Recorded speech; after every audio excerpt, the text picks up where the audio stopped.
yang akan dibawakan oleh Saudara Aiman Sabar Rizky yang mungkin sudah tidak asing bagi kita semua.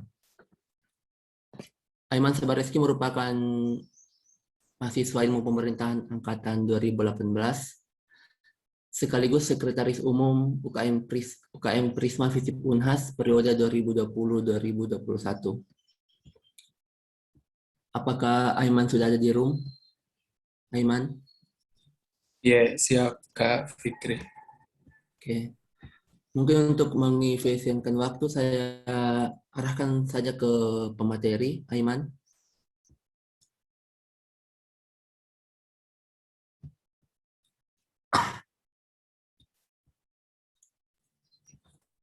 Terima kasih Fikri. Bismillahirrahmanirrahim. Rabbi shrahli sadri wa yassirli amri wahlul 'uqdatam min lisani yafqahu qawli. Sebelum saya mulai, saya izin menginfokan ke teman-teman untuk bisa on cam.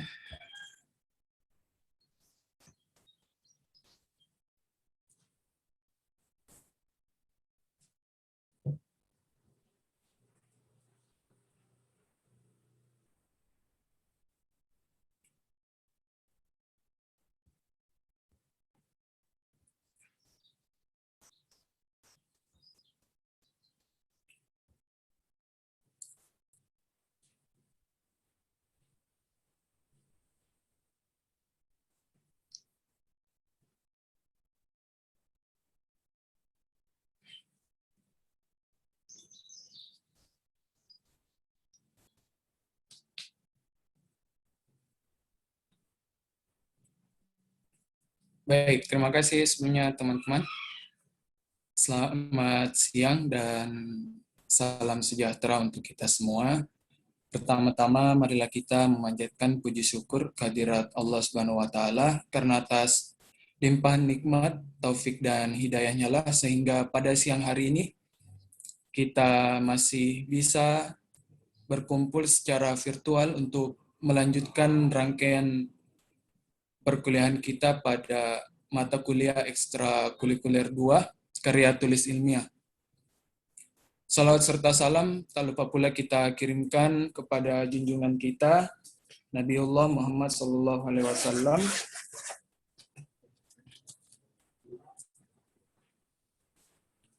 Beliaulah nabi yang diutus oleh Allah Subhanahu wa taala ke muka bumi ini sebagai uswatun hasanah, sebagai teladan yang baik bagi kita semua, serta sebagai rahmat lil alamin, rahmat bagi seluruh alam. Baik, sebelum saya mulai, saya mau sapa teman-teman dulu. Bagaimana kabarnya semua? Baik, Kak. Alhamdulillah. Baik, Kak. Alhamdulillah baik, Kak. Bagaimana kabar Bu rasanya? Apakah masih awet atau sudah mulai mulai basi dan Sudah dipanasi, Kak. oh iya, sudah dipanasi.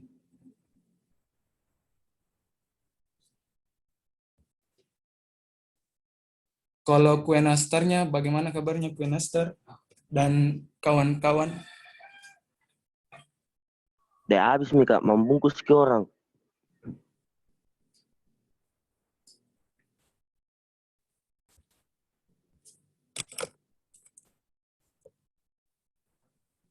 Kayaknya tadi si Habib ini jadi tuan rumah open house yang banyak di share sama teman-temannya, jadi sudah mulai habis persediaan kue nastarnya. Bagaimana kalau teman-teman yang lain? Ada yang masih di kampung untuk bersiarah? Masih, Kak. Datang ke rumah, Kak. Kenapa saja korang dipanggil? Datang ke teman-teman ke rumah. Iya, itu ada Gimana? open house dari Ginaya. Di Pare-Pare.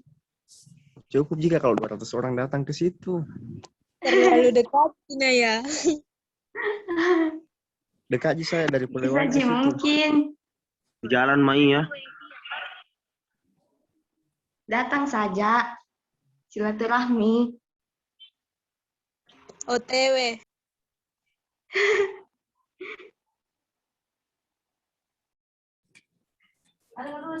Iya, apapun itu semoga teman-teman bisa kondusif mengikuti perkuliahan. Yang di kampung semoga tetap juga bisa mengikuti dengan baik. Ya, sebelumnya saya minta maaf karena pada pertemuan ke-8 ini seharusnya ada kakak pemateri yang membawakan, tapi ya karena alasan tertentu sehingga banyak yang tidak bisa, sehingga ya mau tidak mau pada siang hari ini saya yang harus mengambil alih untuk menyampaikan materi. Pada hari ini juga kita tidak terlalu membahas hal-hal yang berat dengan terkait penulisan karya tulis ilmiah. Teman-teman untuk materi ini mungkin sudah dapatkan pada rangkaian dari ekskul 1 bagi teman-teman yang mengambil ekskul 1 KTI. Kalaupun teman-teman yang tidak mengambil itu sangat bisa untuk disimak kembali penyampaiannya di YouTube-nya Prisma. Di situ ada subjek parafrase dan plagiarisme kalau tidak salah. Itu dibawakan oleh Kak Fatwa Rahman. Itu sudah sangat rinci menjelaskan terkait juga daftar pustaka.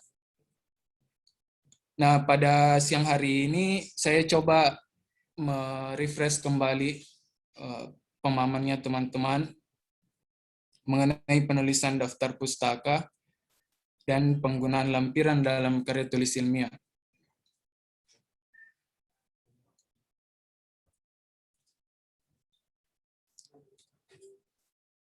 Daftar pustaka dan lampiran sendiri merupakan bagian yang tidak kalah penting dari sebuah karya tulis ilmiah, karena ini juga menjadi satu hal yang perlu teman-teman perhatikan ketika menulis karya tulis ilmiah.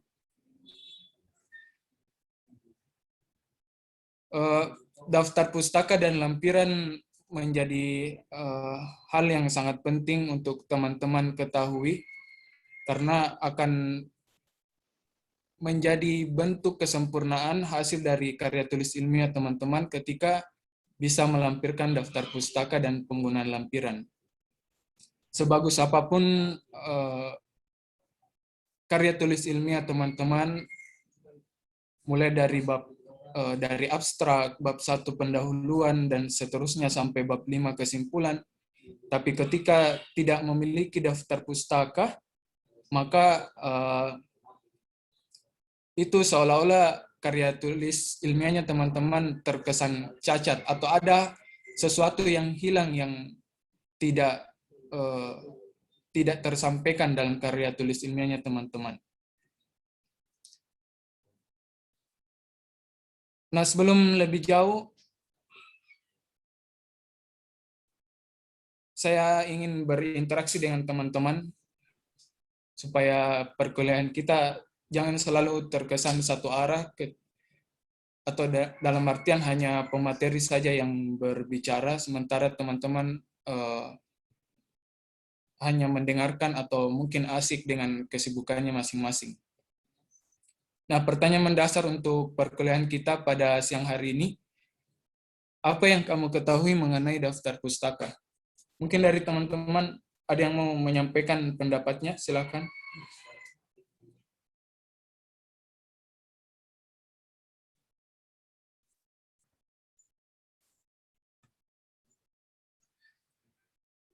Saya Kak.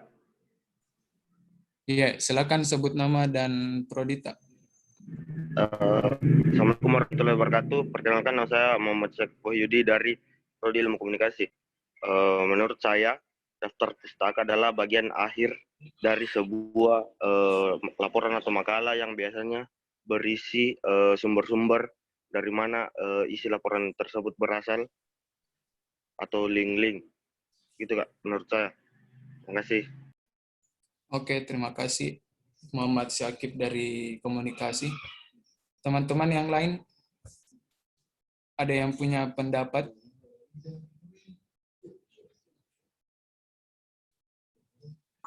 Bisa saya, Kak? Ya, silakan. Baik, perkenalkan saya Hidayah dari Program Hubungan Internasional. Kalau menurut saya sendiri, kalau daftar pustaka itu berisi berupa sumber-sumber informasi ataupun sumber referensi di mana kita mendapatkan informasi, yaitu seperti tadi bisa berupa link ataupun kita bisa menulis baik itu menggunakan harfa style ataupun dan lain sebagainya. Terima kasih. Oke, terima kasih Ainul Hidayah dari HI. Satu lagi teman-teman. Mungkin saya, Kak. Ya, silakan. Kalau menurut saya itu daftar pustaka itu sumber rujukan seorang penulis dalam berkarya, Kak.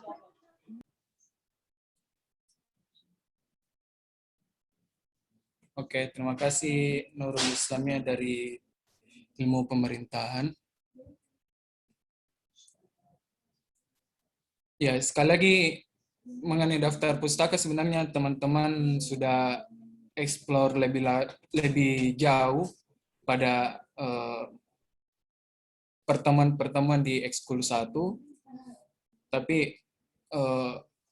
kenapa penting untuk kembali disajikan pada pertemuan siang hari ini? Ya, melihat kondisi teman-teman yang dalam beberapa pekan terakhir itu masih banyak yang kami dapatkan berkonsultasi dengan Kupel mengenai bagaimana cara penulisan daftar pustaka yang baik dan benar. Dan tidak sedikit juga teman-teman yang sudah mengikuti ekskul 1 KTI, tapi dalam membuat daftar pustaka itu masih sangat jauh dari ketentuan-ketentuan yang berlaku. Saya mau tekankan ke teman-teman bahwa harapannya setelah teman-teman mengikuti rangkaian perkuliahan di ekskul 2 KTI, salah satu yang harus berubah atau yang teman-teman harus perbaiki adalah penulisan daftar pustaka.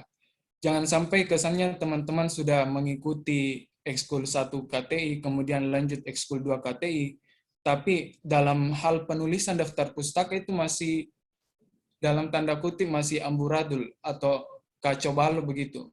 Dan ya terkesan seperti penulisan daftar pustaka bukan seorang mahasiswa.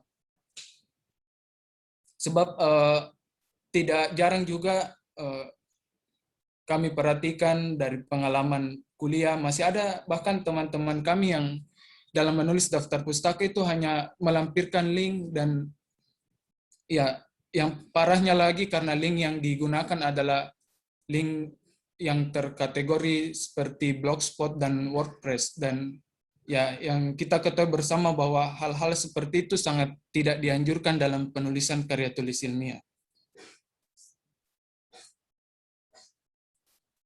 Nah, mengenai daftar pustaka sendiri, singkatnya adalah daftar pustaka itu sebuah daftar yang memuat seluruh sumber-sumber dari kutipan yang kita gunakan, baik berupa buku, jurnal, dan bahan-bahan lainnya sebagai referensi dalam penulisan karya tulis ilmiah. Nah, mengenai itu,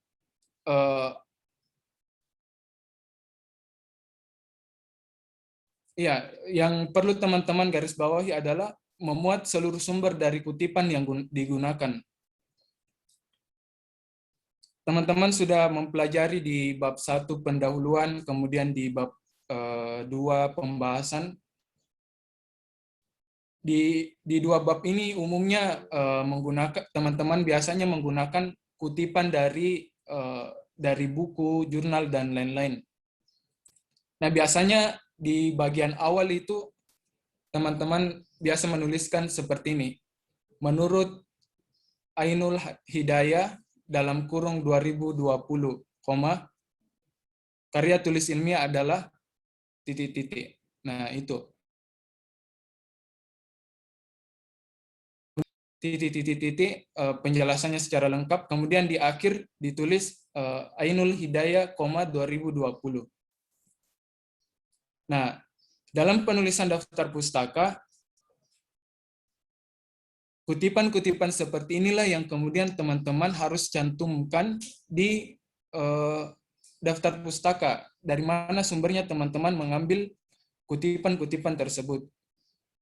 Jadi, selain hal-hal seperti itu, sebenarnya tidak perlu dicantumkan dalam daftar pustaka.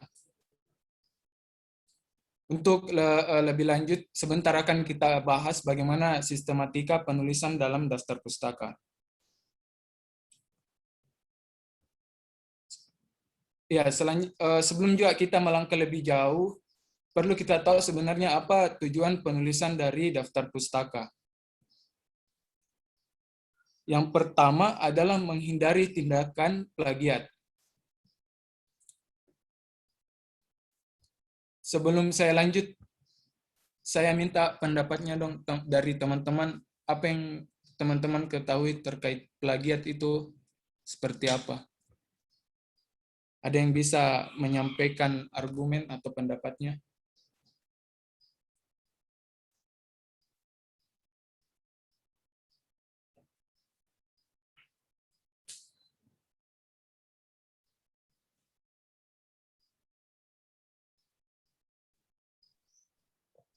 Saya, Kak. Oke, silakan.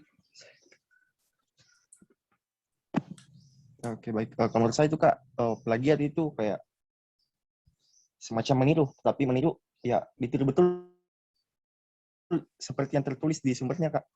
Semacam copy paste lah, Kak, begitu. Itu saja dari saya, Kak. Oke, terima kasih Sahrul dari Sosiologi. Ada lagi pendapat yang berbeda dari teman-teman? Saya, Kak.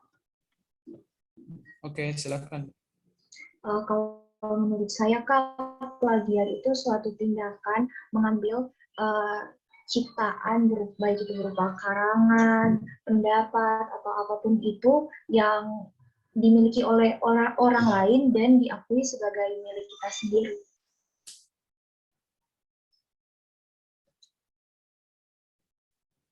Oke, terima kasih. Saya kira cukup dua pendapat dulu. Ya, apa yang disampaikan teman-temannya sangat benar, bahwa plagiat itu bagaimana kita meniru atau menjiplak ataupun mengambil pendapat maupun karya orang lain, dan kita mengklaim bahwa itu adalah karya kita sendiri. Jadi sebenarnya mau mengambil secara keseluruhan maupun sebagian itu dibenarkan, tapi teman-teman harus cantumkan siapa penulis atau pemilik dari karya tersebut. Nah, plagiat ini sendiri merupakan salah satu patologi atau penyakit yang sering kita dapatkan dalam penulisan karya tulis ilmiah. Makanya di ekskul 1 sempat teman-teman diberikan pemahaman mengenai seperti apa itu plagiarisme dan parafrase. Itulah pentingnya teman-teman mempelajari parafrase untuk menghindari yang namanya plagiat. Nah, kemudian kita tahu sendiri bahwa plagiat ini merupakan perbuatan yang tercela. Bahkan dalam beberapa berita mungkin yang kita dengarkan dalam beberapa tahun terakhir, bahkan seorang profesor saja yang sudah mau diangkat jadi rektor terbukti melakukan tindakan plagiat. Nah, ini tentunya akan sangat mencemari gelar profesornya. Dan ya sekali lagi bukan hanya sekelas profesor, teman-teman yang sebagai mahasiswa harusnya paham bahwa plagiat ini merupakan kejahatan yang teman-teman harus hindari. Makanya beruntunglah sebenarnya teman-teman ketika bisa mendapatkan sharing-sharing pengetahuan dan pengalaman di Ekskul 2 terkait bagaimana cara menghindari tindakan-tindakan plagiat. Kemudian yang kedua adalah bentuk menghargai karya orang lain. Nah, yang kita ketahui bersama bahwa di daftar pustaka sendiri terdapat beberapa unsur yang dicantumkan, mulai dari nama penulis, tahun kepenulisan, judul, jurnal, jenis karya tulis, baik itu jurnal, buku, skripsi, dan lain-lain, serta penerbit dan unsur-unsur lainnya. Nah, ketika teman-teman membuat daftar pustaka, secara tidak langsung artinya teman-teman menghargai hasil karya orang lain. Dan ini adalah salah satu bentuk etika teman-teman ketika mengambil atau mengutip karyanya orang lain. Makanya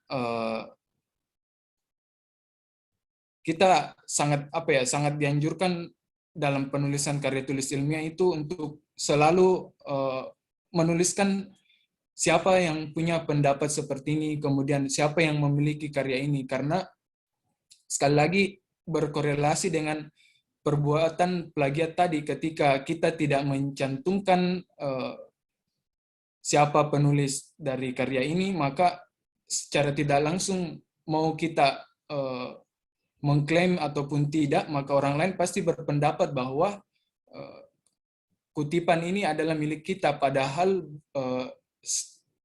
realitanya bukan milik kita, tapi milik orang lain. Makanya dengan penulisan daftar pustaka, secara tidak langsung akan membentuk jiwa teman-teman untuk saling menghargai terhadap sesama, termasuk juga menghargai hasil karya orang lain. Nah, selanjutnya yang ketiga adalah membantu pembaca untuk mendapatkan informasi lebih lanjut. Umumnya teman-teman ketika mengutip tentunya tidak mengambil secara keseluruhan isi dari buku ataupun jurnal yang teman-teman ambil. Tentunya hanya sebagian kecil saja. Nah, dari sebagian kecil itu biasanya para pembaca yang membaca karya tulis ilmiahnya teman-teman itu timbul rasa penasaran untuk membaca lebih lanjut terkait seperti apa kutipan tersebut. Nah, ketika teman-teman tidak melampirkan daftar pustaka, maka pembaca akan kesulitan untuk mencari informasi atau sumber dari kutipan tersebut. Begitupun sebaliknya ketika teman-teman melampirkan daftar pustaka dari kutipan yang teman-teman ambil, maka dengan mudahnya orang lain akan menemukan referensinya lebih lanjut.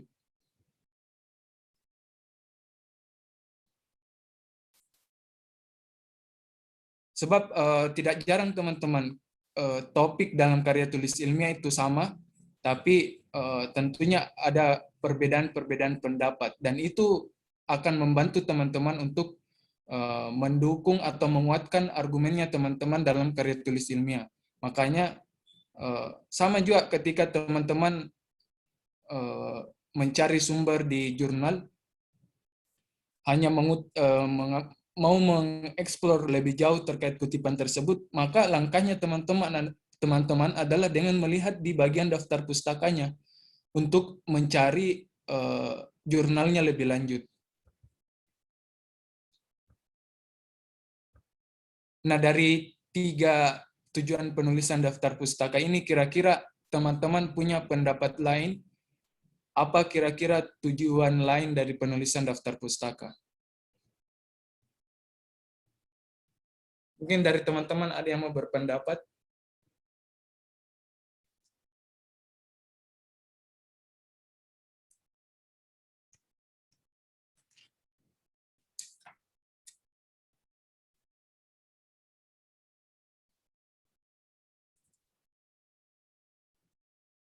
Ya, kalau tidak ada, teman-teman mungkin cukup memahami 3 tujuan utama penulisan daftar pustaka ini.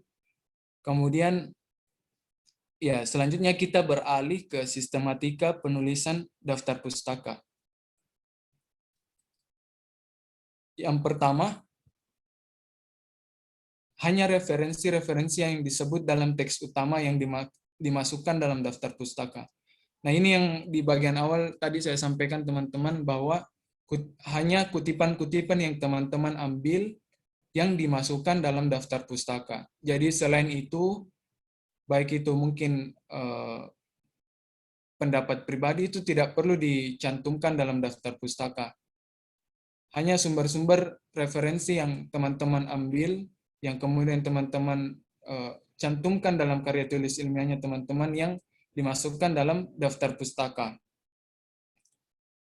Kemudian yang kedua, ciri khas dari daftar pustaka itu adalah disusun ke bawah berdasarkan nama penulis secara alfabetis.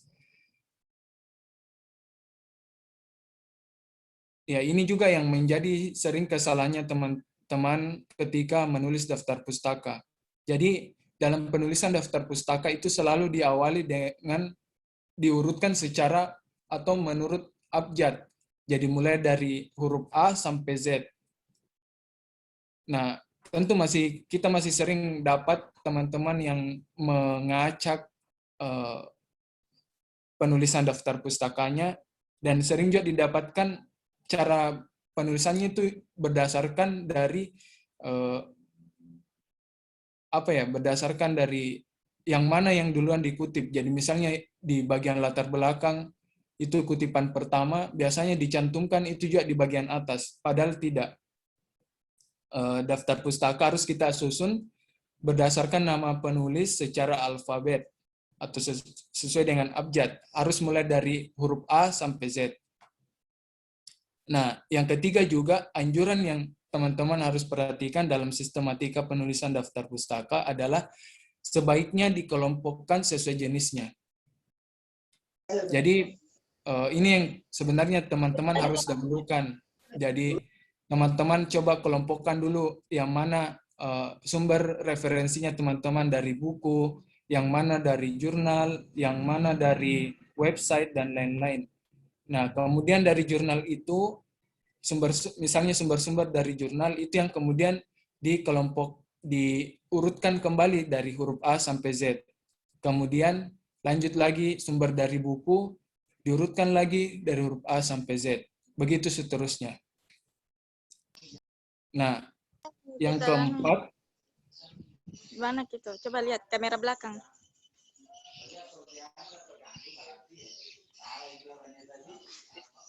Iya, yang keempat, baris pertama dari setiap referensi, rata kiri kanan, dan baris selanjutnya masuk ke dalam dengan 5 spasi.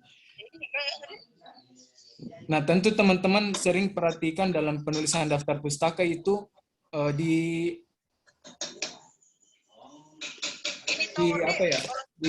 baris pertamanya itu rata kiri kanan, kemudian di baris keduanya itu menjorok masuk sebanyak 5 spasi.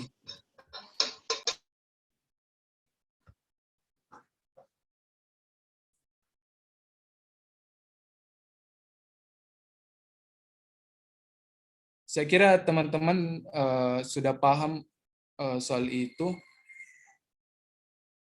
atau tidak dimengerti mengenai yang poin keempat ini.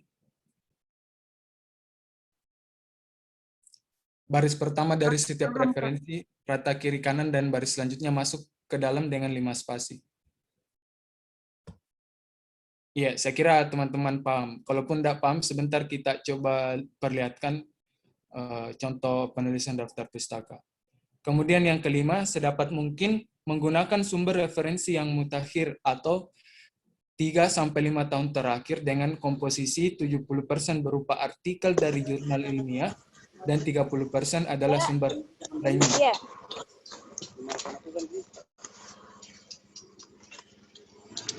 Ya, tapi Ani bisa di-mute-kan dulu audio. Ya, ini beberapa saran sebenarnya teman-teman ketika mengambil sumber-sumber referensi. Ya, sangat dianjurkan teman-teman ketika mengambil sumber referensi itu maksimal dalam 5 tahun terakhir. Kalaupun teman-teman belum mendapatkan Turun di Ramayana pembaruan mati. yang terbaru dari sumber yang teman-teman dapatkan, tetap juga diperbolehkan teman-teman.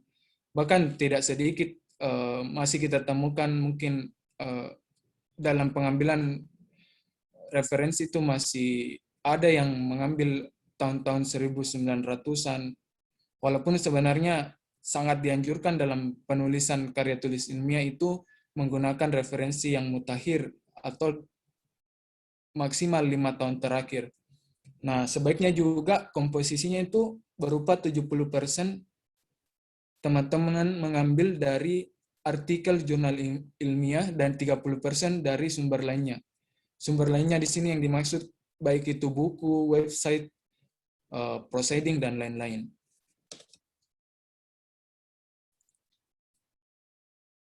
Nah, ini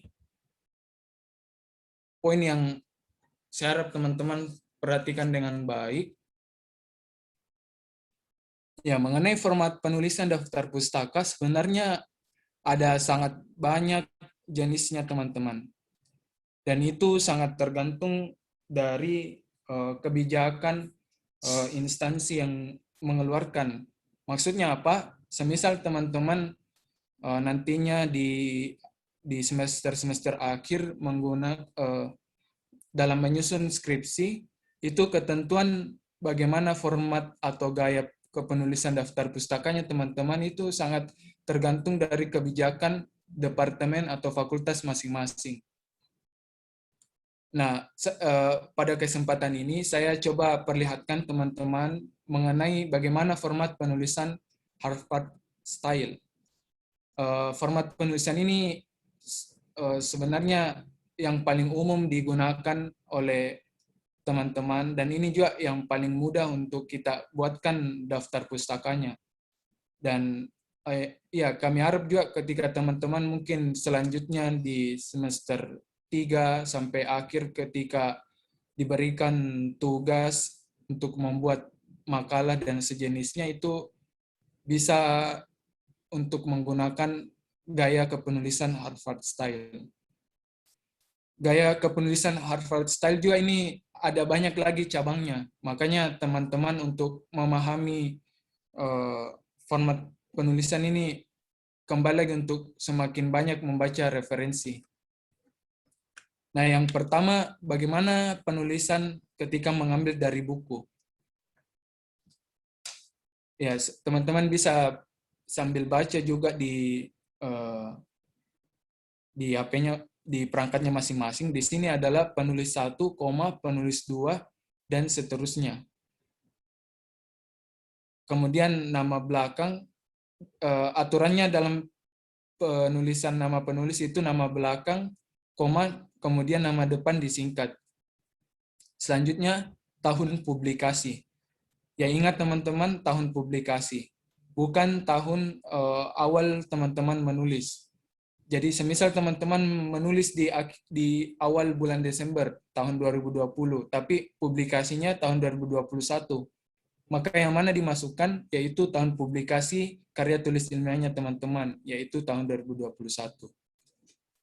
Selanjutnya judul buku. Nah, judul buku ini dicetak miring. Penggunaan bagian apa yang dicetak miring harus teman-teman juga perhatikan, karena antara buku, artikel ilmiah tidak sama bahwa keduanya yang dicetak miring kan itu adalah judulnya. Tidak, teman-teman. Harus diperhatikan bagian mana yang dicetak miring. Nah, untuk buku sendiri yang dicetak miring itu adalah bagian judulnya. Selanjutnya yang perlu teman-teman perhatikan juga adalah tanda titik untuk menandai bagian masing-masing. Jadi misal teman-teman menulis nama penulis, setelah nama penulis harus diakhiri dengan tanda titik, kemudian tahun publikasi, tanda titik, kemudian judul buku, tanda titik. Nah, seperti itu. Kemudian edisi, ya edisi ini sangat identik dengan buku karena buku juga telah mengalami beberapa perubahan, baik itu yang dilakukan oleh penulis maupun dari tim editor. Nah, untuk buku juga teman-teman perlu cantumkan nama penerbit dan tempat publikasi. Saya kira teman-teman paham untuk ini. Untuk selanjutnya adalah penulisan artikel ilmiah atau jurnal. Nah, ini juga yang sering saya dapatkan konsultasi dari teman-teman. Kak, seperti apa itu artikel ilmiah? Apa perbedaannya dengan jurnal?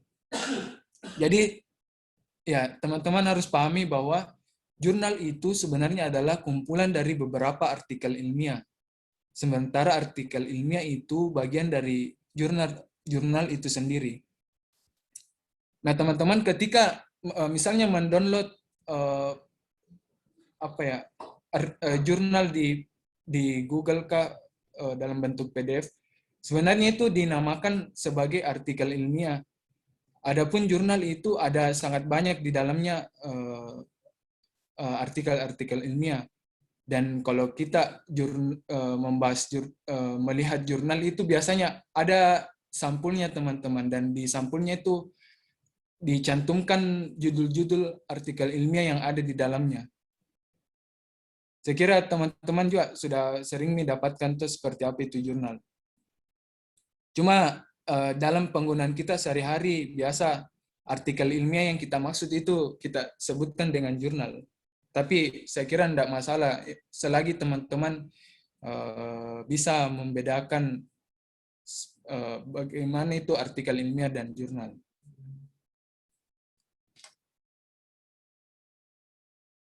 Untuk penulisan artikel ilmiah atau jurnal tidak jauh berbeda sebenarnya dengan buku.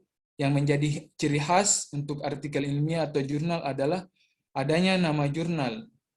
Nah, nama jurnal ini yang kemudian dicetak miringkan. Jadi sekalipun sudah ada judul artikel ilmiah di dalam, tapi yang dimiringkan itu adalah nama jurnalnya, bukan judul artikel ilmiahnya. Kemudian yang menjadi ciri khas juga dalam penulisan daftar pustaka untuk artikel ilmiah atau jurnal adalah ada volume, nomor, dan halaman.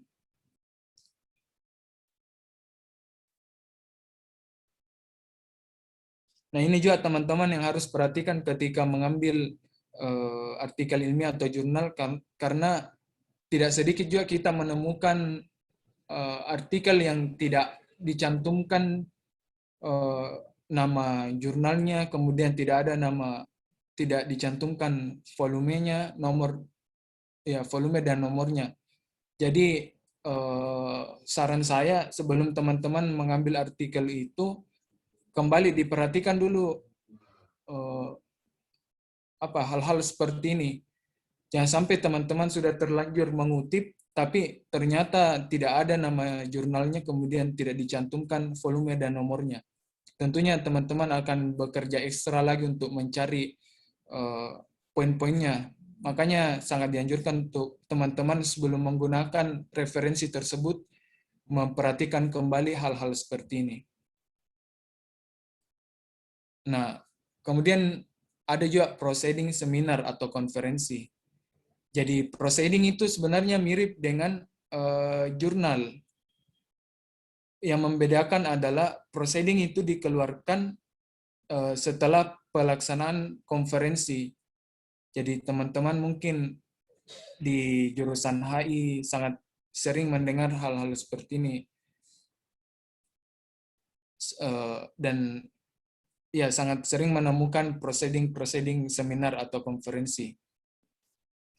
Nah, untuk penulisan daftar pustaka, proceeding itu yang menjadi ciri khasnya adalah nama konferensinya. Ya, ada nama konferensinya, dan ini yang dicetak miringkan teman-teman. Kemudian tanggal pelaksanaan konferensi tersebut, mulai dari tanggal, bulan, dan tahun, kemudian kota, negara, dan halaman dari proceeding tersebut.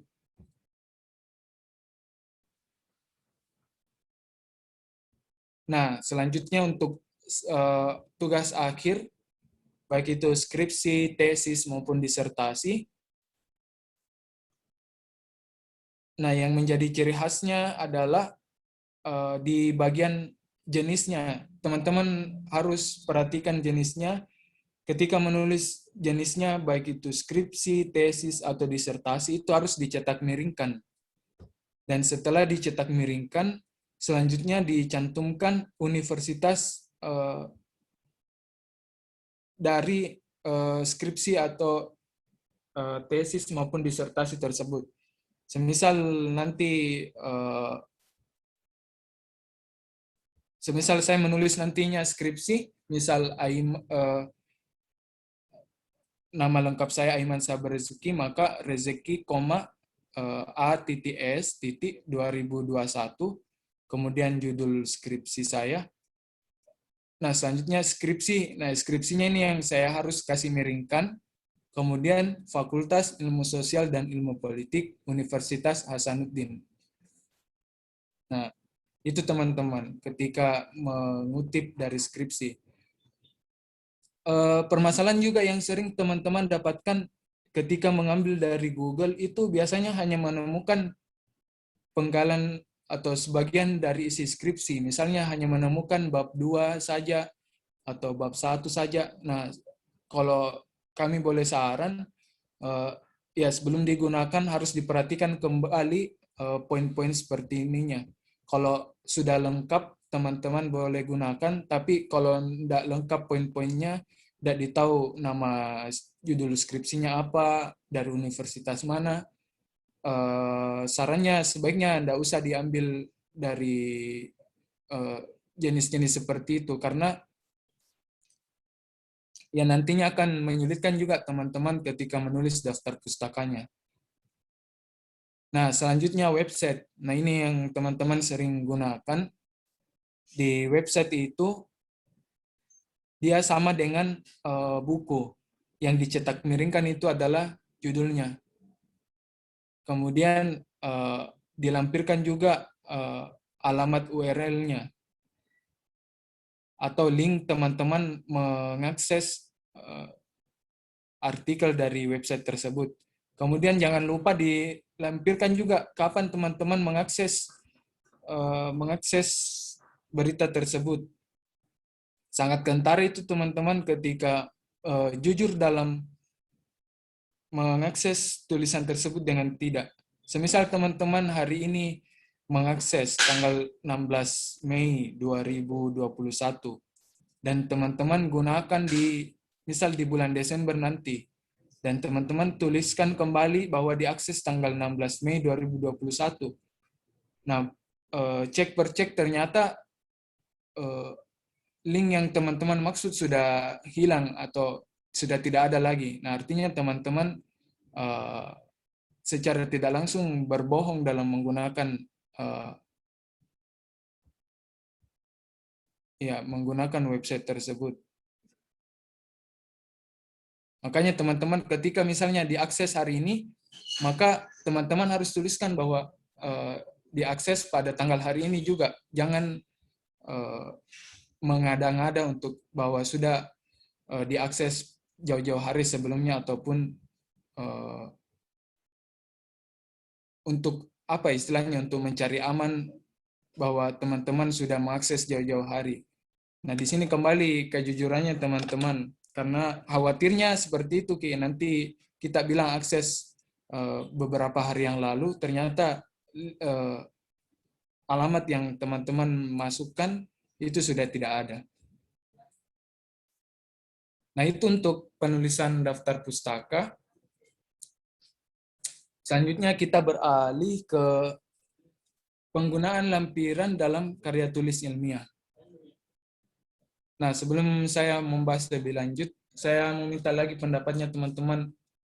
Apa yang ada di pikirannya teman-teman ketika mendengar kata lampiran?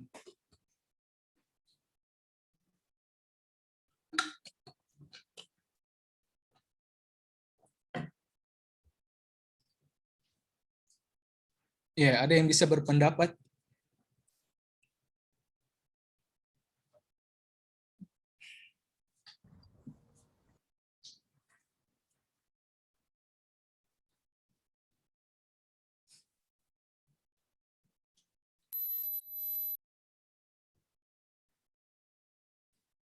Yuk, pertemuan terakhir nih teman-teman. Yuk, Terus saya, Kak. pendapat. Ya, dua-duanya Mi langsung. Saya mau dulu, Miftahul Izza, silakan deh. Jadi kalau yang menurut saya itu lampiran itu daftar-daftar yang berisi tentang isi-isi dari karya tulis kita. Seperti itu, Kak. Jadi Oke, seperti terima misalnya kasih. gitu, Pak. Ya, yang lain yang tadi mau bicara silakan. Saya, Kak. Ya, Menurut saya lampiran itu, Kak, kayak dokumen tambahan, kayak misalnya foto atau gambar yang berhubungan dengan karya tulis ilmiah, tak? Begitu, Kak. oke, terima kasih. Ada yang lain?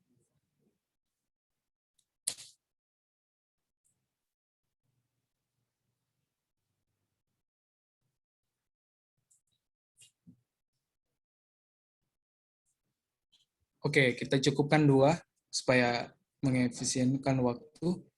Jadi benar apa yang disampaikan tadi teman-temannya, jadi lampiran itu adalah berkas-berkas ataupun dokumen-dokumen yang menjadi penunjang dalam karya tulis ilmiah.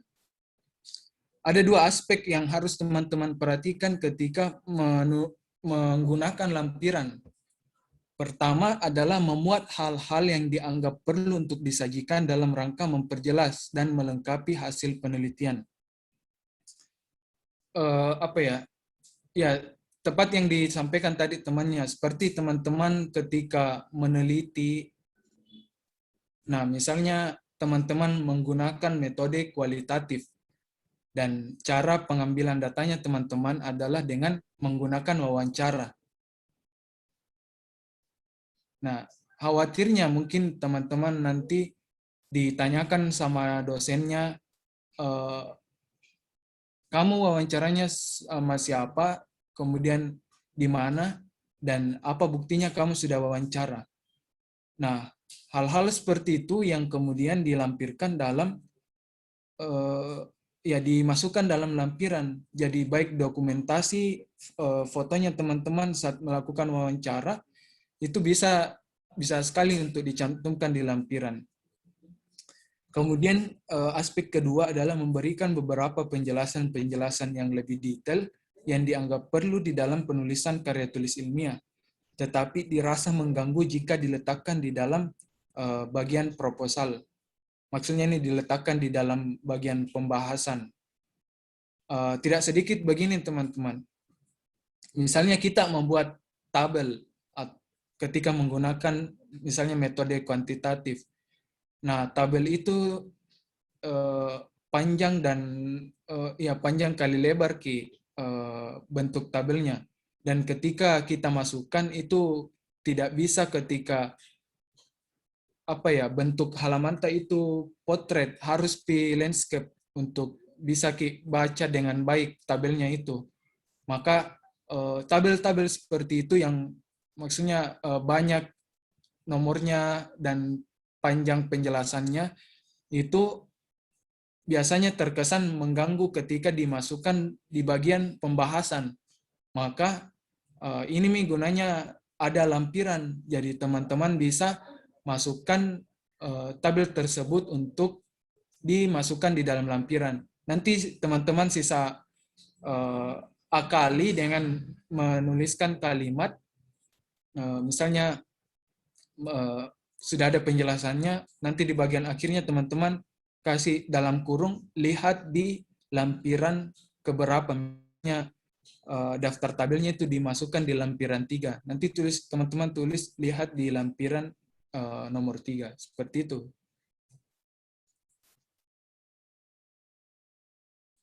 Nah, seperti apa jenis-jenis lampiran? Nah, ada banyak sebenarnya jenis-jenis lampiran yang sering digunakan.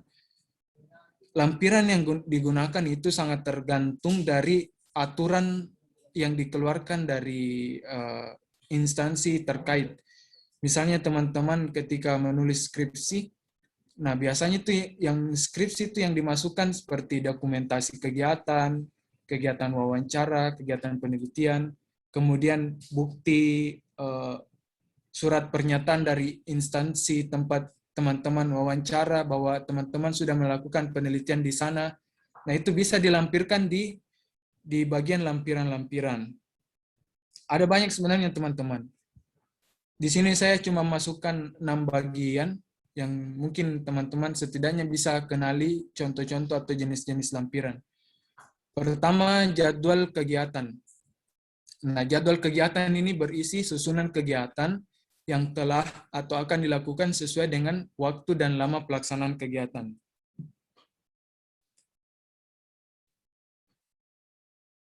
Kemudian ada justifikasi anggaran, yaitu memuat penggunaan anggaran yang benar-benar terpakai saat penelitian dan dapat dipertanggungjawabkan secara nyata disertai bukti otentik yang disimpan oleh penulis. Nah, karena banyak jenis-jenis karya tulis ilmiah dan bentuk-bentuk penelitian juga, salah satu yang teman-teman mungkin populer itu ada misalnya proposal PKM. Nah, di proposal PKM itu biasanya dicantumkan berapa anggaran yang kamu butuhkan untuk meneliti. Nah, misalnya teman-teman menganggarkan 12 juta misalnya. Nah, di justifikasi anggaran itu harus teman-teman perhitungkan betul 12 juta itu mau digunakan untuk apa. Harus dirinci mulai dari misal perjalanan, biaya perjalanan berapa, untuk perlengkapan berapa, dan lain sebagainya. Nah, di sini ada kalimat disertai bukti otentik yang disimpan oleh penulis, namun tidak perlu dicantumkan. Misalnya teman-teman dalam meneliti, misalnya membeli perlengkapan, kan biasanya itu ada nota-nota pembelian. Nah, itu nota-nota pembelian teman-teman cukup teman-teman saja yang simpan sebagai jaga-jaga, misalnya sewaktu-waktu diminta bukti bahwa teman-teman telah membeli perlengkapan itu untuk kebutuhan penelitian. Tapi nota-nota seperti itu tidak perlu dicantumkan dalam lampiran. Cukup bagaimana justifikasi atau penggunaan anggarannya teman-teman untuk meneliti. Nah, di sini juga dokumentasi kegiatan penelitian. Nah, benar apa yang disampaikan tadi Faradiba bahwa ada dokumentasi. Nah, kalau kita yang di Sosum biasanya dokumentasi yang kita masukkan itu ketika saat melakukan wawancara dengan narasumber atau informan. Nah, sementara teman-teman di Saintek dokumentasi yaitu saat mereka melakukan percobaan atau eksperimen di laboratorium. Nah, biasanya ya mungkin ada teman-teman di sini yang pernah jurusan IPA atau tahu seperti apa bereksperimen di laboratorium, dan itu teman-teman bisa dokumentasikan dan lampirkan di bagian lampiran. Dan yang paling penting juga adalah disertai keterangan dengan singkat dan jelas. Foto itu foto apa misalnya? Misalnya foto dokumentasi 1 titik wawancara dengan narasumber 1. Dokumentasi 2 titik wawancara dengan kepala desa, misalnya seperti itu. Nah, yang ketiga juga ada daftar riwayat hidup penulis. Nah, ini teman-teman yang biasanya ditemukan ketika teman-teman misalnya mengikuti perlombaan. Ini sebenarnya bersifat opsional, biasa juga ada dalam skripsi, biasa juga tidak. Tapi sering kali ditemukan ketika teman-teman mengikuti lomba-lomba karya tulis ilmiah. Teman-teman mungkin di sini ada yang tergabung dalam UKM Prisma, sangat sering dapatkan di lampiran itu diminta untuk daftar riwayat hidup dari penulis. Tujuannya apa? Itu untuk memberikan informasi hal-hal yang relevan dengan informasi diri penulis. Tapi hal yang perlu diperhatikan ini sangat beda dengan biografi, karena daftar riwayat hidup yang dimaksud di sini tidak semua informasi mengenai penulis yang dicantumkan. Yang dicantumkan itu hal-hal yang bersifat atau berkaitan dengan penulisan ilmiah. Seperti misalnya teman-teman nama, tempat tanggal lahir, riwayat pendidikannya seperti apa, penghargaan yang didapatkan selama menjadi mahasiswa, karya-karya ilmiah yang pernah dibuat seperti apa. Hal-hal seperti itu saja, nggak spesifik sampai ke hal-hal yang mungkin bersifat privasi. Nah, jika karya tulis ilmiah juga misalnya dikerjakan secara berkelompok, biasanya itu terbagi lagi. Ada daftar riwayat hidup ketua tim, ada daftar riwayat hidup anggota tim, dan ada juga daftar riwayat hidup dosen pendamping. Nah, ini juga teman-teman yang berkecimpung nanti di PKM pasti akan dapat hal-hal seperti ini di bagian lampiran.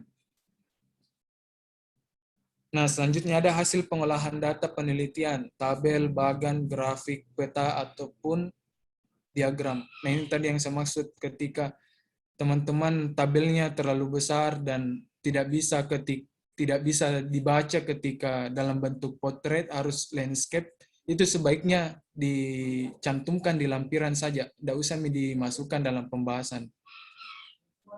Nah, yang terakhir ada lembar pernyataan orisinalitas. Dalam beberapa pengalaman juga, lembar pernyataan orisinalitas ini biasanya dicantumkan sebelum daftar isi di bagian awal atau setelah kata pengantar. Apa itu lembar pernyataan orisinalitas? Yaitu bentuk pernyataan formal penulis untuk berani menjamin bahwa hasil karya tulisnya itu adalah asli miliknya, dan apabila kemudian ditemukan ketidakaslian, maka dia berani untuk mendapatkan sanksi sesuai peraturan yang berlaku. Jadi teman-teman, biasanya lembar pernyataan orisinalitas ini tidak menjamin bahwa benar-benar teman-teman asli karyanya. Tapi hati-hati ketika memang ditemukan bahwa murni karya tersebut adalah hasil plagiat, maka di dalam lembar pernyataannya itu teman-teman akan diberikan sanksi sesuai peraturan yang berlaku. Makanya sekali lagi teman-teman harus mengedepankan sifat-sifat ilmiah, jangan selalu berprinsip untuk sedikit-sedikit plagiat, karena akan berakhir dengan hal-hal yang teman-teman tidak duga. Misalnya di skripsi, ketika teman-teman ditemukan plagiat, bahkan tidak sedikit yang kemudian karya ilmiahnya tidak diterima, ataupun mungkin yang paling parah adalah gelarnya tidak diakui. Jadi teman-teman tentunya percuma untuk kuliah, kemudian ketika di bagian tugas akhirnya tidak diterima dan gelarnya tidak disahkan karena persoalan sepele teman-teman melakukan plagiat. Oke, sebelum saya tutup, saya mau perlihatkan teman-teman bentuk-bentuk lampiran.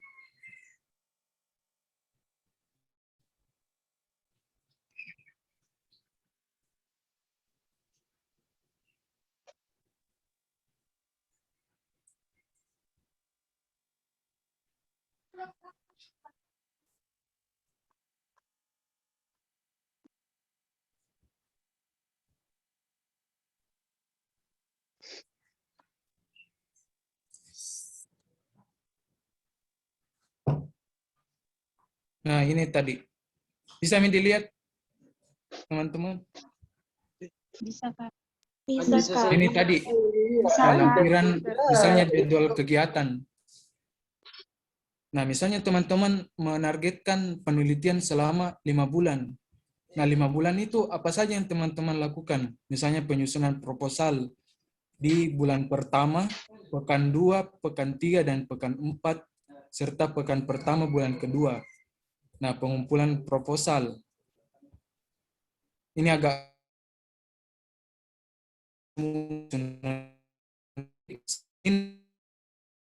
jadwal kegiatan. Di tempat penelitian pertama, bulan pertama. Kemudian nanti melakukan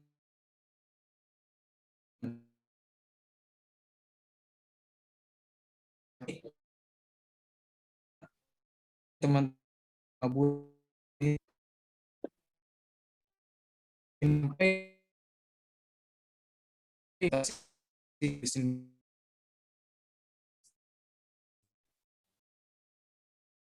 Nah, seperti itu teman-teman.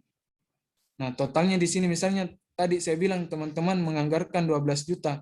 Harus benar-benar habis 12 juta mulai dari tahap persiapan sampai tahap akhir harus dihabiskan. Makanya kalau teman-teman ikut PKM itu ya dilatih juga untuk memikirkan hal-hal tidak terduga, misalnya ada penggunaan hal-hal tak terduga,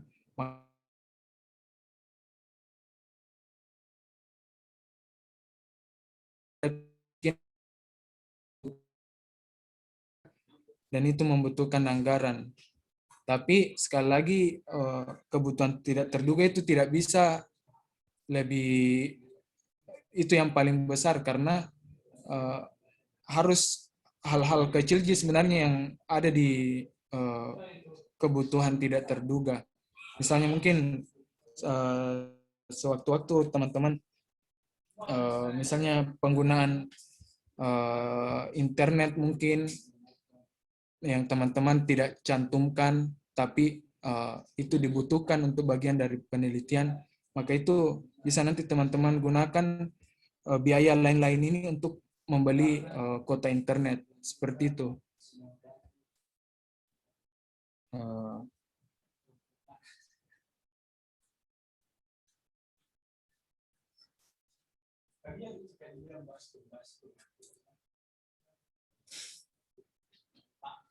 Nah, ini yang saya maksud lebih spesifik, teman-teman. Misalnya untuk alat perlengkapan kertas, berapa teman-teman yang beli berapa kertas yang dibeli, misalnya 2 rim. Nah, per rimnya itu berapa harganya? 40.000. Jadi totalnya karena beli 2 rim 80.000.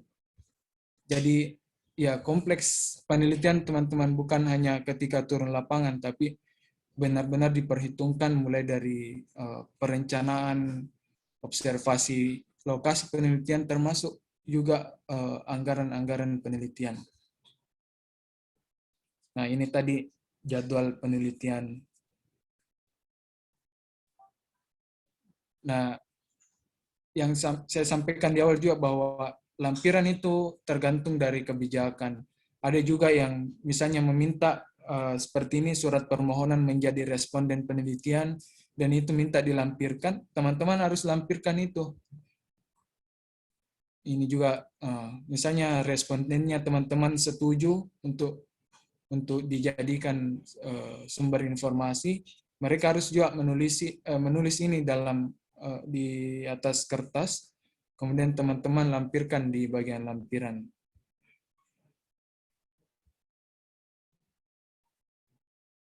Jadi kalau dibilang lampiran itu sifatnya tetap, tidak, teman-teman. Kembali lagi bahwa tergantung kebijakan yang berlaku.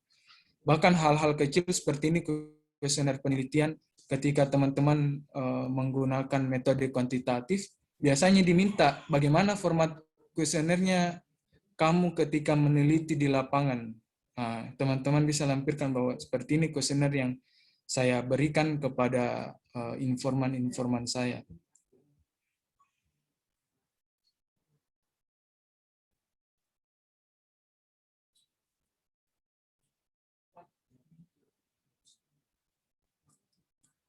Kemudian ya itu mungkin pembahasan dari saya mengenai penulisan daftar pustaka dan penggunaan lampiran. Teman-teman mungkin bisa kembali merefresh mengenai daftar pustaka itu di hasil recording di pertemuan ekskul 1 yang saat itu dibawakan oleh Kak Fatwa. Teman-teman bisa kembali tonton untuk memahami lebih lanjut lagi mengenai daftar pustaka. Terakhir dari saya,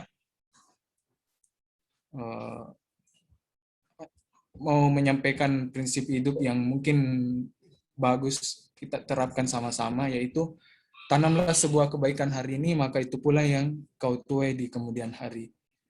Nah, termasuk juga karya tulis ilmiah ini salah satu bentuk kebaikan teman-teman. Karena ketika kita sudah berhasil membuat karya tulis ilmiah, di kemudian hari masih digunakan oleh peneliti-peneliti selanjutnya, atau bahkan menjadi bahan penelitian untuk dikembangkan lebih lanjut, nah tentunya akan menjadi amal jariah bagi teman-teman. Nah, terakhir dari saya, mungkin sebagai perkenalan juga toh untuk sebagai penutup, ya, sama aja ini yang disampaikan tadi Kak Fikri, karena banyak juga kemarin yang sempat tanya-tanya, ada yang mengira saya di mahasiswa ilmu komunikasi, jadi ya teman-teman kita bisa ketemu di visit, lebih spesifik lagi saya di Departemen Ilmu Pemerintahan. Mungkin itu dari saya, semoga bermanfaat teman-teman. Maaf sebelumnya kalau apa yang saya sampaikan kurang dimengerti. Ya, kembali lagi bahwa kesempurnaan hanya milik Allah Subhanahu wa taala dan kita sebagai manusia memiliki banyak kekurangan. Terima kasih. Selanjutnya saya serahkan kembali ke Kak Fikri sebagai moderator untuk melanjutkan sesi tanya jawab.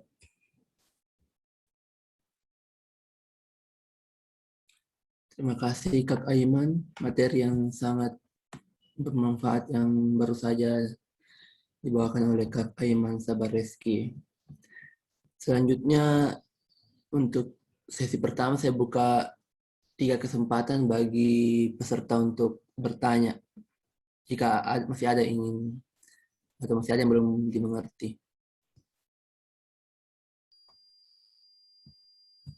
Bagaimana teman-teman?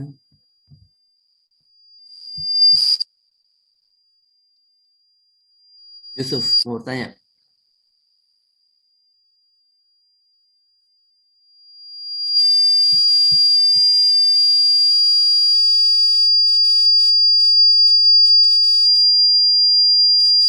Mungkin mic-nya Yusuf bermasalah. Ainul Hidayah mungkin bisa nyalakan mic-nya. Baik, terima kasih Kak atas kesempatan yang diberikan.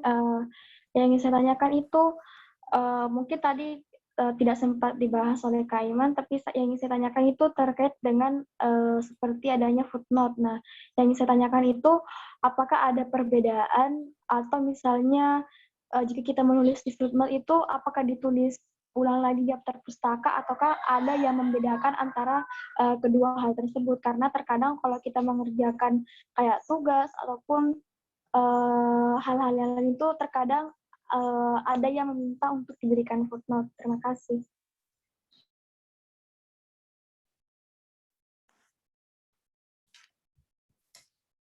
Terima kasih Ainul. Apakah ingin ditampung dulu Kak Aiman atau mau langsung saja dijawab? Ya, tampung dulu Kak Fikri. Oh iya. Bagaimana dengan peserta yang lain? Peserta yang lain apa masih ada yang ingin bertanya? Mungkin saya, Kak. Ya, siapa? Oh, ya silakan Nurul Islamiyah. Pertanyaan saya yaitu, Kak, apakah penulisan daftar pustaka di Microsoft Word itu sudah sesuai kaidah, Kak, atau tidak? Penulisan daftar pustaka otomatis yang ada di fitur Word. Itu, Kak. Oh ya, terima kasih. Mungkin satu orang lagi untuk sesi pertama. Oh, ada pertanyaan di kolom chat dari Daisy Rifani Kasim. Pertanyaannya itu, apakah ada jumlah atau batasan untuk penulisan daftar pustaka itu sendiri? Misal dalam satu KTI hanya 15 daftar pustaka saja, atau penulisan daftar pustaka ini dalam satu karya tulis ilmiah tidak memiliki batasan jumlah. Semakin banyak dafpusnya, apakah semakin banyak dafpus juga semakin bagus. Contohnya misalnya membuat KTI baik itu esai, jurnal, makalah, atau skripsi, dan lain sebagainya. Mungkin sudah 3 pertanyaan, Kak Aiman.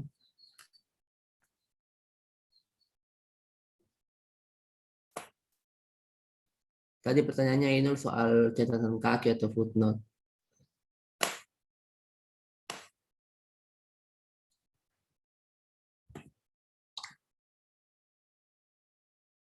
Kalau Nurul tadi bertanya apakah penulisan DAFPUS di Microsoft Word sudah sesuai dengan kaidah kepenulisan yang berlaku secara umum.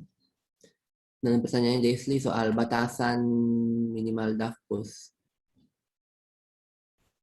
Oh ya, mungkin Yusuf sebentar pertanyaannya aja saya bacakan di sesi selanjutnya.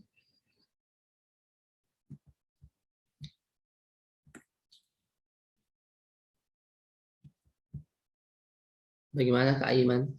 Oke, terima kasih teman-teman yang sudah bertanya.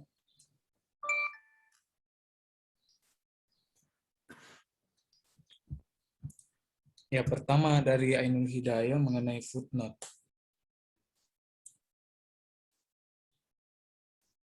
Ya, saya sebenarnya masih minim penggunaan footnote juga selama ini. Tapi kalau kita perhatikan footnote itu sebenarnya ada dua bentuk. Yang pertama, ketika teman-teman memberikan footnote, itu memberikan informasi kepada pembaca untuk mengetahui lebih lanjut dari mana sumber tersebut. Biasanya yang dituliskan itu halaman, misalnya di atasnya sudah ada footnote sebelumnya yang mencantumkan nama, misalnya nama buku, nama jurnalnya kah, dan info-info info terkait jurnal tersebut. Nah, di bawahnya itu biasa dijelaskan lagi, misalnya kalau misalnya di sebelumnya di halaman 1, biasa di footnote selanjutnya ada misalnya di halaman 12-nya dikutip seperti itu. Nah, footnote juga bisa berupa penjelasan lebih lanjut. Misalnya ada istilah-istilah yang mungkin awam untuk diketahui oleh orang. Misalnya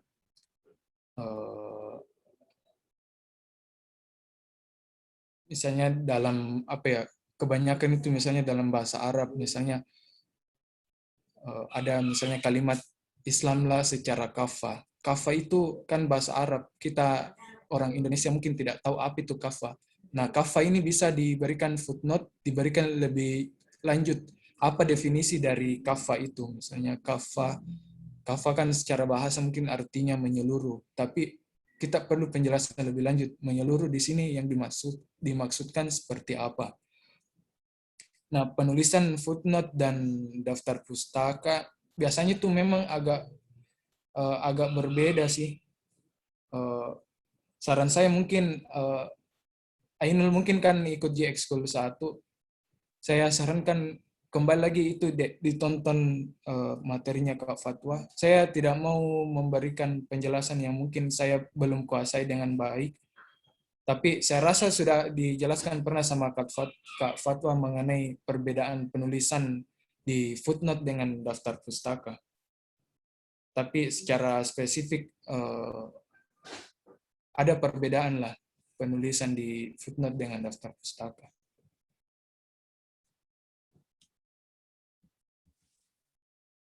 Itu mungkin dari saya, Kak Fikri. Ya, terima kasih. Bagaimana dengan Ainul? Apa ya ingin ditanggapi? Terima kasih Kak atas jawabannya. Oh iya. Iya, saya sebelumnya minta maaf Bi, karena jujur saja saya masih kurang sering menggunakan footnote. Iya, jadi biasanya saya kalau mau menjelaskan lebih lanjut mungkin dijelaskan saja langsung dimasukkan di kalimat selanjutnya. Jadi agak jarang lah menggunakan footnote. Tapi memang sangat bagus teman-teman ketika menggunakan footnote. Ada kelebihan tertentu lah yang membedakan ketika karya tulis ilmiah itu menggunakan footnote atau tidak. Dan kayaknya memang lebih bagus ketika teman-teman menggunakan footnote. Selanjutnya saya lanjut Kak Fikri ke pertanyaan kedua mengenai dapus di Word. Nah, jujur juga saya tidak menggunakan fitur tersebut. Saya kalau membuat daftar pustaka jujur secara manual juga. Jadi mungkin agak kesulitan memang manual, tapi lebih mungkin lebih kita tahu bahwa sesuai susunan atau tidak. Tapi kalau teman-teman mau menggunakan pembuatan daftar pustaka secara otomatis melalui aplikasi tersebut, saran saya harus kalau tidak salah terintegrasi dengan aplikasi Mendeley, kalau tidak salah. Teman-teman bisa lihat di kolom chat nama aplikasinya. Saya juga belum menggunakan, baru mendownload juga aplikasi tersebut dan belum terlalu paham bagaimana penggunaannya. Di sini mungkin ada Kak Al. Iya, halo. Ya, Al. Mungkin bisa dijelaskan sedikit mengenai aplikasi ini. Iya, jadi maaf ya, sebelumnya saya tidak nyalakan kamera. Jadi gini, jadi sebenarnya dalam membuat citasi di daftar pustaka itu kita bisa pakai yang fitur yang sudah bawaan dari Microsoft Word, sama kita bisa pakai aplikasi Mendeley seperti yang tadi Kak Aiman bilang. Jadi pada dasarnya yang kita butuhkan kalau menggunakan fitur-fitur seperti itu adalah yang pertama adalah kita tahu deskripsi jelas dari literatur yang kita gunakan, mulai dari nama, judulnya apa, tahunnya, dipublish di mana, seperti itu.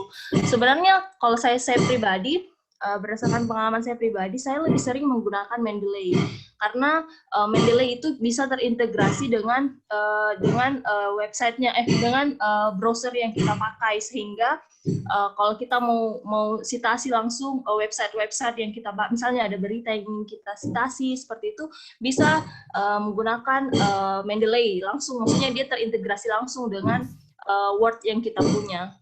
Mungkin nanti bisalah Prisma buat workshop bagaimana penggunaan Mendeley. Mungkin itu dari saya. Terima kasih. Iya, terima kasih banyak Kak Al. Ya, mungkin beliau sudah sering pakai aplikasi itu, teman-teman. Jujur juga saya baru ya sekitar mungkin 2 pekan terakhir ya baru diminta sama salah satu dosen juga di departemen untuk download aplikasi tersebut. Dan ya jujur saya mungkin juga agak terlambat untuk menggunakan aplikasi tersebut. Dan dari info pengalaman teman-teman, aplikasi tersebut sangat membantu teman-teman juga untuk membuat daftar pustaka. Jadi kalau dibilang apakah valid, ya boleh-boleh saja teman-teman, tapi kembali harus perhatikan unsur-unsur yang ada dalam penulisan daftar pustaka. Harus lengkap mulai dari nama, tahun, judul, dan seterusnya. Ya, next mungkin teman-teman setelah pertemuan ini sangat dianjurkan untuk download aplikasi tersebut dan mungkin bisa searching lebih lanjut bagaimana penggunaan aplikasi tersebut. Saya kembalikan ke Kak Fikri. Ya, bagaimana dengan Nurul Islamiyah? Iya Kak, saya rasa cukup. Terima kasih infonya Kak. Iya, bagaimana dengan pertanyaan ketiga Saudara Kak Aiman? Dari Desli Rifani Kasim. Saya baca kembali. Oh ya, mengenai ketentuan penulisan daftar pustaka, tidak ada sebenarnya ketentuan secara spesifik berapa penggunaan daftar pustaka minimal ataupun maksimal. Tapi kembali yang disampaikan Desli tadi, kalimat semakin banyak dapusnya semakin bagus. lebih tepatnya lagi semakin banyak dapus yang teman-teman lampirkan, maka semakin menguatkan penulisan karya tulis ilmiahnya teman-teman. Sebab tidak mungkin full murni seluruh karya tulis ilmiah yang kita buat adalah hasil argumen atau hasil pikiran dari kepala kita sendiri. Tentunya membutuhkan pendukung-pendukung dari pendapat ataupun sumber-sumber referensi lainnya. Makanya kalau dibilang apakah ada jumlah minimal ataupun maksimal, tidak ada. Jadi tergantung tergantung bagaimana gunakan kutipan ataupun daftar pustaka.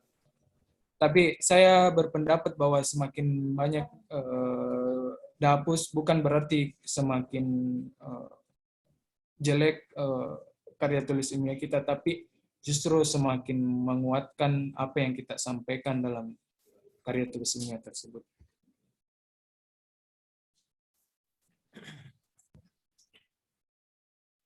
Sudah Kak Iman? Ya. Ya, bagaimana dengan Desli tadi jawaban dari Kak Iman? Ya baik Kak, terima kasih sudah sangat jelas. Terima kasih banyak Kak. Baik, terima kasih. Berhubung sesi kedua hanya 2 pertanyaan, sudah tercukupi di kolom chat. Saya bacakan pertanyaan pertama dari Yusuf Habibi dari Prodi Sosiologi.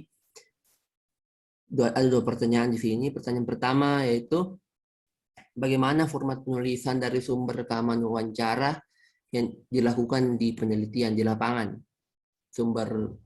Format penulisan dari sumber rekaman wawancara yang dilakukan di lapangan. Yang kedua, bagaimana penulisan nama penulis dari sumber surat keputusan, contoh putusan Mahkamah Konstitusi, karena beberapa waktu lalu dia diminta untuk menganalisis pasal-pasal yang dilakukan judicial review, apakah menulis instansinya sebagai penulis atau nutulen pada sidang tersebut. Dan pertanyaan kedua dari Sartika Wulandari, Prodi Administrasi. Pertanyaannya, mengapa ada penulisan daftar pustaka berbeda-beda, dan apa yang menyebabkan perbedaan pada penulisan daftar pustaka tersebut? Mungkin maksudnya ada kayak Harvard atau apa style? Bagaimana Saudara Iman? Terkait tadi pertanyaan Saudara Yunus dan Sartika.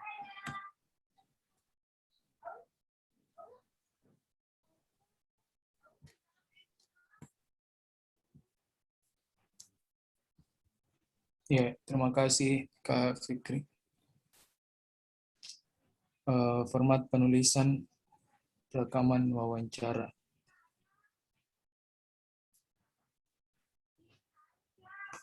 Kalau wawancara sendiri yang saya ketahui itu apa yang disampaikan oleh informan atau narasumber itu dituliskan sesuai apa yang disampaikan oleh narasumber tersebut dan dilampirkan langsung di bab pembahasan. Jadi biasanya tidak perlu dibuatkan daftar pustakanya. Walaupun ada juga beberapa jenis gaya kepenulisan daftar pustaka itu yang memperbolehkan rekaman wawancara itu dibuatkan juga daftar pustakanya tersendiri. Tapi yang lebih sering orang gunakan itu tidak perlu di rekaman wawancara itu dilampirkan di daftar pustaka. Jadi penulisannya itu langsung, misalnya apa yang disampaikan oleh narasumber itu diketik dan dilampirkan apa jawabannya dari pertanyaan yang kita sampaikan. Mengenai penulisan nama penulis dari sumber surat keputusan, ya sebaiknya dalam menulis itu menggunakan instansi terkait. Kalau notulen kayaknya belum bisa dikategorikan sebagai penulis, sebab yang mengeluarkan keputusan tersebut adalah instansi tertentu, maka sebaiknya yang dilampirkan nama penulis ketika membuat daftar pustaka itu instansi yang mengeluarkan surat keputusan tersebut. Itu yang mungkin bisa saya sampaikan. Wallahu alam, semoga apa yang saya sampaikan benar. Ya, baik. Bagaimana Saudara Yusuf?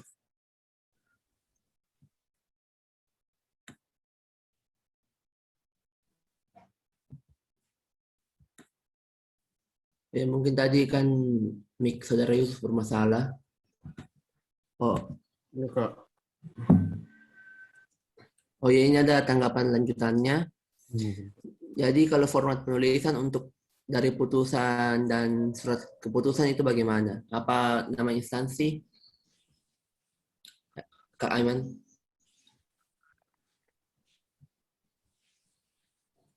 Oh ya, sebenarnya ada format penulisannya. Cuma saya memang tidak lampirkan karena saya juga masih meraba-raba untuk format penulisan SK semacam itu. Yang saya sampaikan juga tadi lebih ke format Harvard style, dan saya juga merujuk ke pedoman PKN. Untuk ini sebentar nanti saya coba kirimkan ke contoh format penulisan dari SK. Ada kemarin beberapa sumber yang saya baca dan mungkin bisa membantu untuk penulisan format SK seperti ini dan sejenisnya.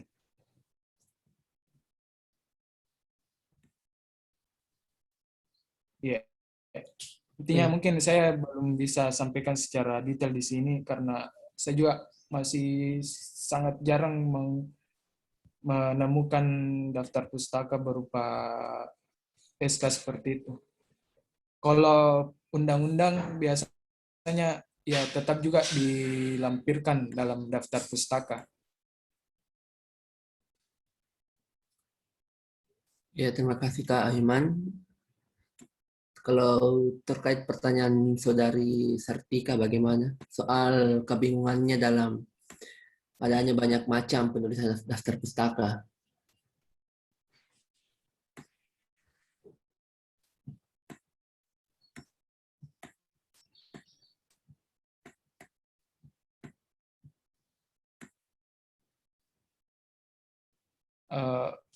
Kalau dari pengalaman yang saya dapatkan, itu kan ada banyak sekali memang gaya kepenulisan.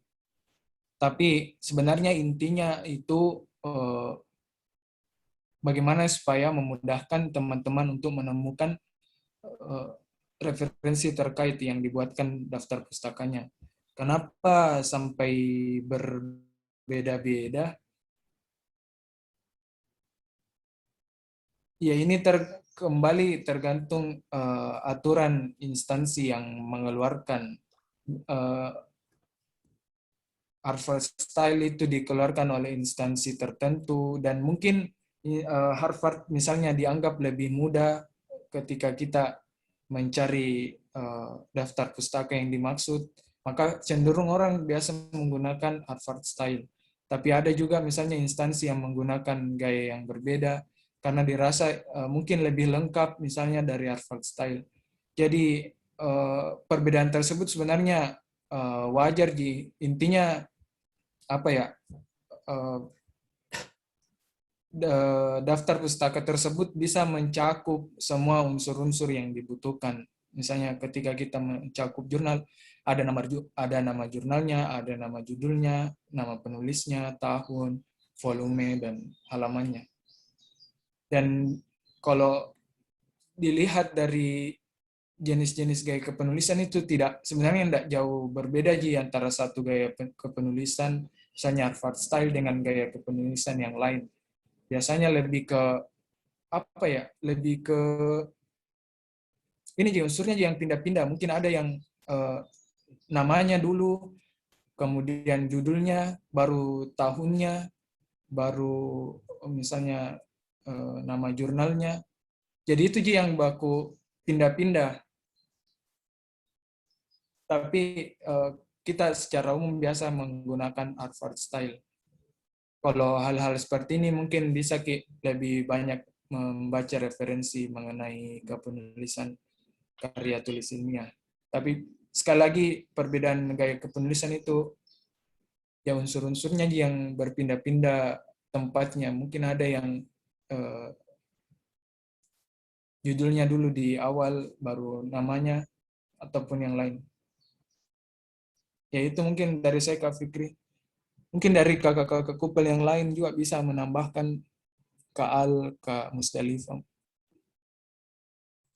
Kalau saya sendiri iya setuju dengan Aiman. Kalau perbedaan style terhadap sitasi daftar pustaka itu memang sangat beragam. Kembali lagi ke instansi yang menerapkan sitasi apa di instansi tersebut. Kalau perbedaannya sih mungkin seperti yang Kak Iman tadi bilang, mungkin nama baru dia langsung judul, tahunnya nanti di belakang. Kalau Harvard yang biasa kita pakai kan nama baru tahun, seperti itu. Ya, terima kasih banyak Kak Al. Ya, bagaimana dengan Sartika? Tadi ada jawaban dari Kak Iman dan Kak Al. Baik Kak, terima kasih atas penjelasannya. Sudah paham.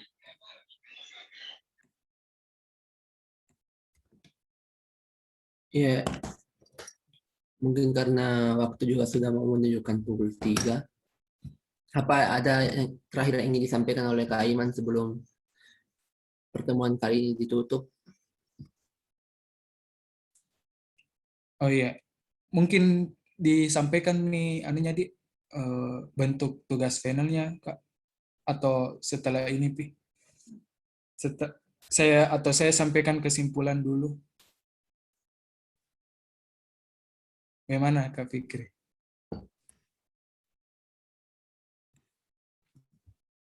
Oh iya, bisa mungkin juga karena terputus-putus tadi. Iya, maksudnya nih saya sampaikan kesimpulan. Kan setelah ini mungkin ada informasi juga yang saya sampaikan mengenai tugas finalnya teman-teman.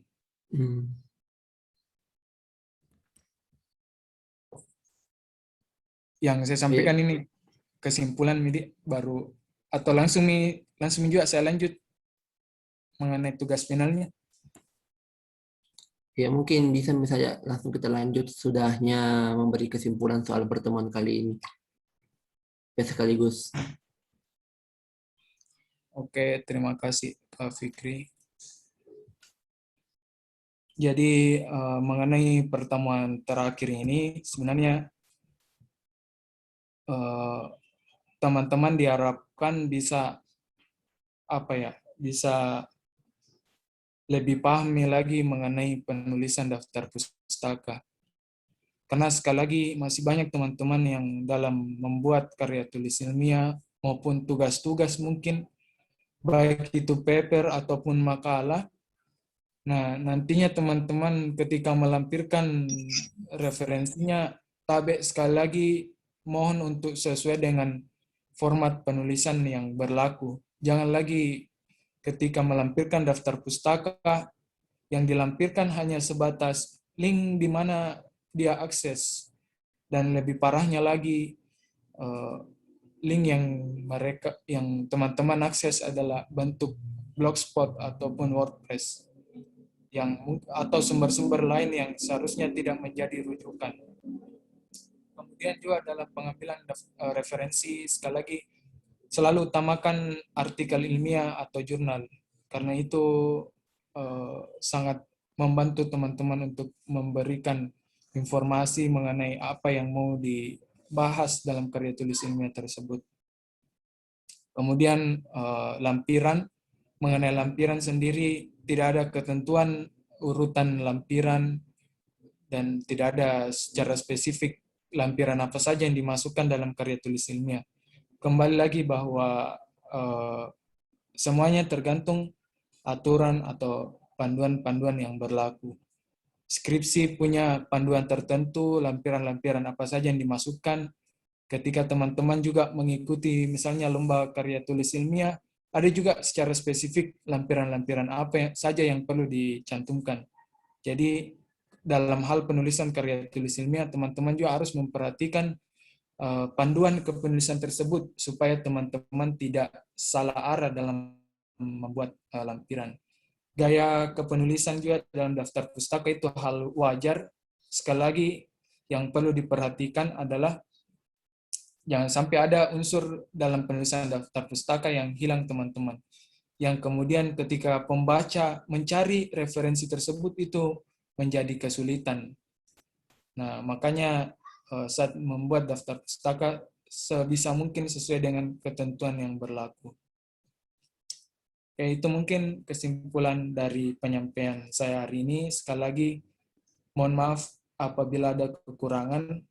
Saya sebenarnya juga bukan orang yang tepat atau ahli untuk menyampaikan hal seperti ini, tapi karena keadaan yang dalam tanda kutip kepepet, karena teman-teman sudah mau final, sementara pemateri juga tidak ada yang sempat, jadi saya berinisiatif untuk menyampaikan materi ini kepada teman-teman. Oke, next ke tugas final.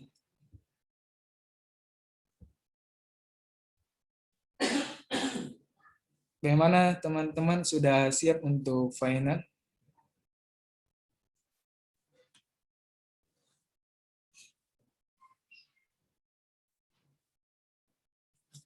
Jadi kemarin kami tim Kupel juga sudah berdiskusi untuk tugas finalnya teman-teman.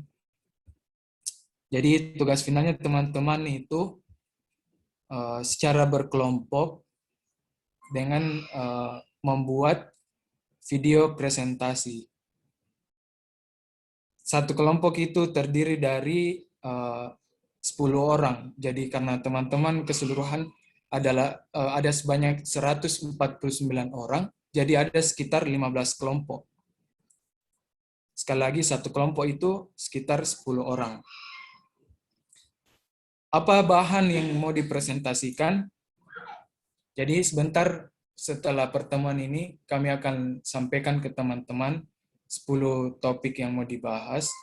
Tapi intinya adalah teman-teman yang disampaikan dalam tugas tersebut, video presentasi itu adalah mulai dari materi pertama, pertemuan pertama sampai pertemuan ke-8. Itu akan dibagi ke dalam 10 sub materi. Nah, nantinya teman-teman, karena 10 orang juga, nanti saling diskusi siapa yang misalnya membahas terkait penulisan abstrak, siapa yang mau membahas bab 1 pendahuluan, siapa yang mau bahas bab 2 pendahuluan. Jadi nanti ada juga dari teman-teman dari 10 orang itu yang menjadi ketua kelompok. Terus apa lagi ya? Oh ya, untuk durasi, jadi teman-teman 10 orang per kelompok, masing-masing menyampaikan minimal 1 menit dan maksimal 2 menit. Jadi video keseluruhannya teman-teman adalah 10 menit, kisaran 10 menit sampai 20 menit. Selanjutnya, apa lagi? Oh iya, untuk saya harapkan kami harapkan teman-teman untuk mengerjakan dengan baik tugas ini, karena ada reward khusus bagi teman-teman untuk tugas final ini. Jadi tim Kopel kemarin berunding untuk memberikan 2 bentuk kategori penghargaan. Nanti akan disampaikan di 2 pekan selanjutnya pada saat kita ramah tamah atau penyampaian bagaimana hasil nilainya teman-teman, kehadirannya teman-teman. Sekaligus juga mungkin kita buat semacam penghargaan. Jadi ada 2 penghargaan untuk video presentasi atau tugas finalnya teman-teman. Yang pertama itu ada kategori terbaik dan terfavorit. Terbaik itu versi Kupel, bagaimana teman-teman menyampaikan secara keseluruhan video presentasinya yang bisa mencakup seluruh apa-apa yang telah dibahas. Kemudian untuk favorit itu, nanti teman-teman ketua kelompok upload tugasnya di Google Drive dan dikirimkan ke Kupel link tersebut, dan nanti akan dimasukkan ke dalam YouTube-nya Prisma. Jadi teman-teman silakan share hasil video presentasinya teman-teman. Pemenang kategori terfavorit adalah yang paling banyak view-nya atau yang paling banyak nonton videonya teman-teman. Ya, saya kira tidak memberatkan teman-teman untuk itu, karena ya ini juga sebagai apa ya, penyemangat supaya teman-teman bisa memberikan tugas yang terbaik lah untuk tugas finalnya teman-teman. Mengenai unsur-unsur apa saja yang dinilai, tentunya yang paling besar atau dominan penilaian adalah bagaimana penyajian materi teman-teman. Kemudian juga kreativitasnya teman-teman, dan unsur-unsur lainnya seperti intonasi teman-teman, gaya cara bicaranya di depan kamera, ya jangan seperti membaca lah begitu. Kemudian apalagi penggunaan misalnya PPT apakah diperbolehkan? Sebaiknya teman-teman jangan nih buat bentuk video seperti hasil recording Zoom yang kemudian men-share screen PPT-nya kemudian bicara, karena tidak akan terlihat ketika teman-teman menyampaikan. Yang diperbolehkan adalah teman-teman boleh melampirkan misalnya slide untuk penjelas apa yang teman-teman bahas, tapi itu pun durasinya maksimal 10 detik. Misalnya saya bicara selama 1 menit, teman-teman boleh dalam 1 menit itu melampirkan selama 10 detik apa yang teman-teman bahas. Kemudian untuk pembagian kelompoknya, kira-kira teman-teman setujunya misalnya sesuai urutan, atau dalam artian mungkin teman-teman seprodi, atau mau diacak bercampur dengan teman-teman prodi yang lain? Acak. Ya, Kak. Karena begini, waktunya itu hanya 1 pekan, jadi paling lambat minggu depan sudah terkumpul semua. Karena 1 pekan selanjutnya adalah penguploadan ke YouTube-nya Prisma, dan teman-teman silakan 1 pekannya dimanfaatkan untuk share sebanyak-banyaknya video presentasinya teman-teman. Jadi kembali lagi bagaimana supaya teman-teman memudahkan, apakah mau diacak atau sesuai jurusan saja. Saran Kak, sesuai jurusan saja karena waktunya juga cuma 1 minggu. Ya, bagaimana teman-teman yang lain? Siapa tahu ada pertimbangannya.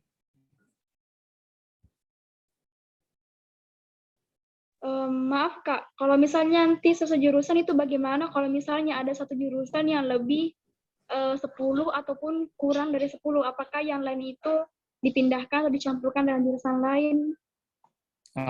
Iya, jadi kita kembali lagi bahwa ada urutannya teman-teman tuh, nomor urutnya di tim Kupel. Jadi kan kita urutkan dulu berdasarkan NIM-nya teman-teman, mulai dari E01 sampai E07 gitu. Kalaupun semisal dari misalnya dalam ada yang lebih misalnya 2 orang, yang tidak apa-apa disambung ke teman-teman untuk di prodi selanjutnya.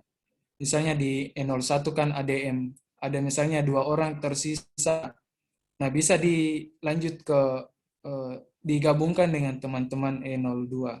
Saya kira tidak ada masalah. Iya, seperti itu, Dek Ainul.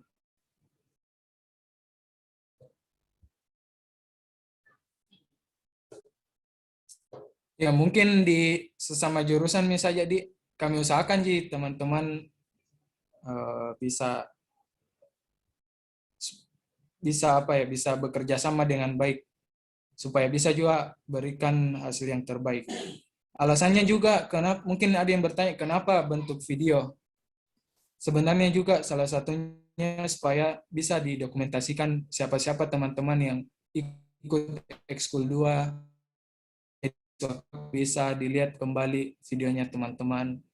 Dan juga karena ya cukup kecewa dengan beberapa tugas meetnya teman-teman yang ada yang jawabannya hampir sama, dan ya itu dikutip secara langsung dari literatur literatur tertentu yang teman-teman tidak perbaiki atau tidak bahasakan sendiri.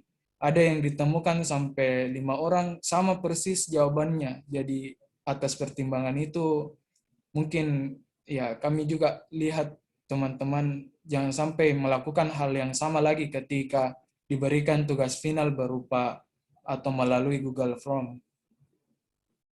Oh ya, untuk di presentasinya juga teman-teman tidak perlu sebutkan nama ketika memulai presentasi. Misalnya antara satu nama, misalnya saya presentasi, tidak perlu lagi sebut nama. Nah, di sini dinilai kreativitasnya teman-teman. Teman-teman silahkan lampirkan saja namanya dalam bentuk tulisan dengan NIM-nya di bawah video teman-teman. Gunanya supaya mengefektifkan waktu presentasinya teman-teman. Kalau memperkenalkan diri lagi dalam video presentasinya, yaitu sudah memakan waktu beberapa detik. Itu mungkin teman-teman. Ya, semangat untuk tugas finalnya, karena ya kemarin sudah dapat tunjangan hari raya, sekarang teman-teman dapat tugas hari raya.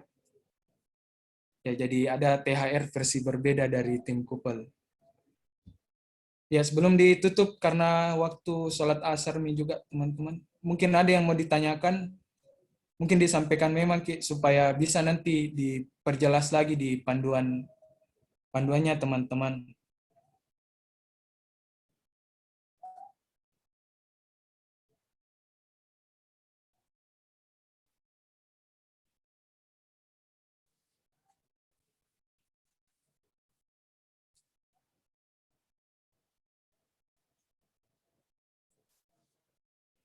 Halo teman-teman.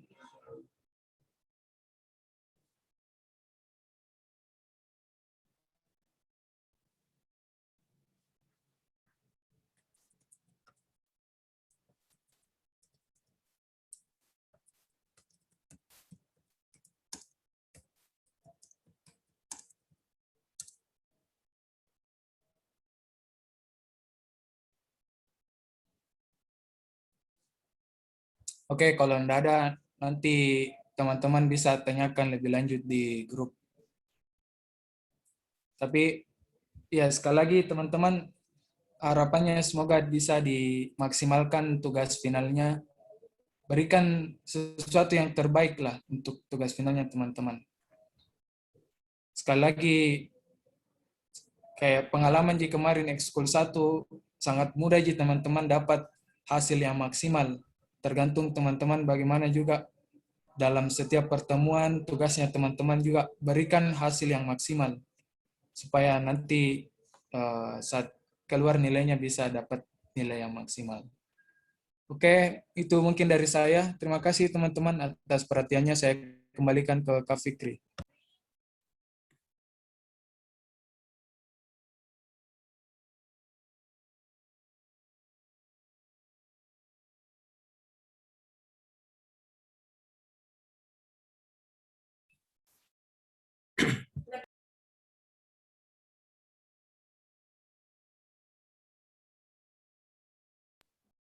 Ya, mungkin cukup itu untuk pertemuan kali ini.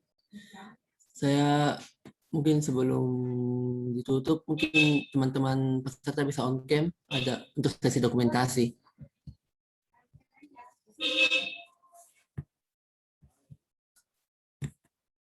Nanti Kak Iva yang Kak Al yang SS.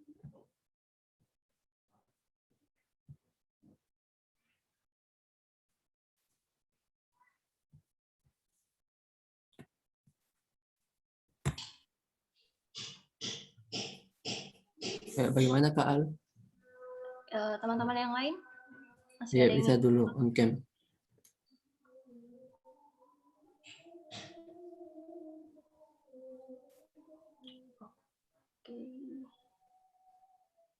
Oke, jadi hanya ada satu slide, dua slide yang on-cam. Saya mulai screenshotnya ya. Satu untuk slide pertama, 3, 2, 1. Untuk slide kedua, 3, 2, 1. Oke, terima kasih teman-teman.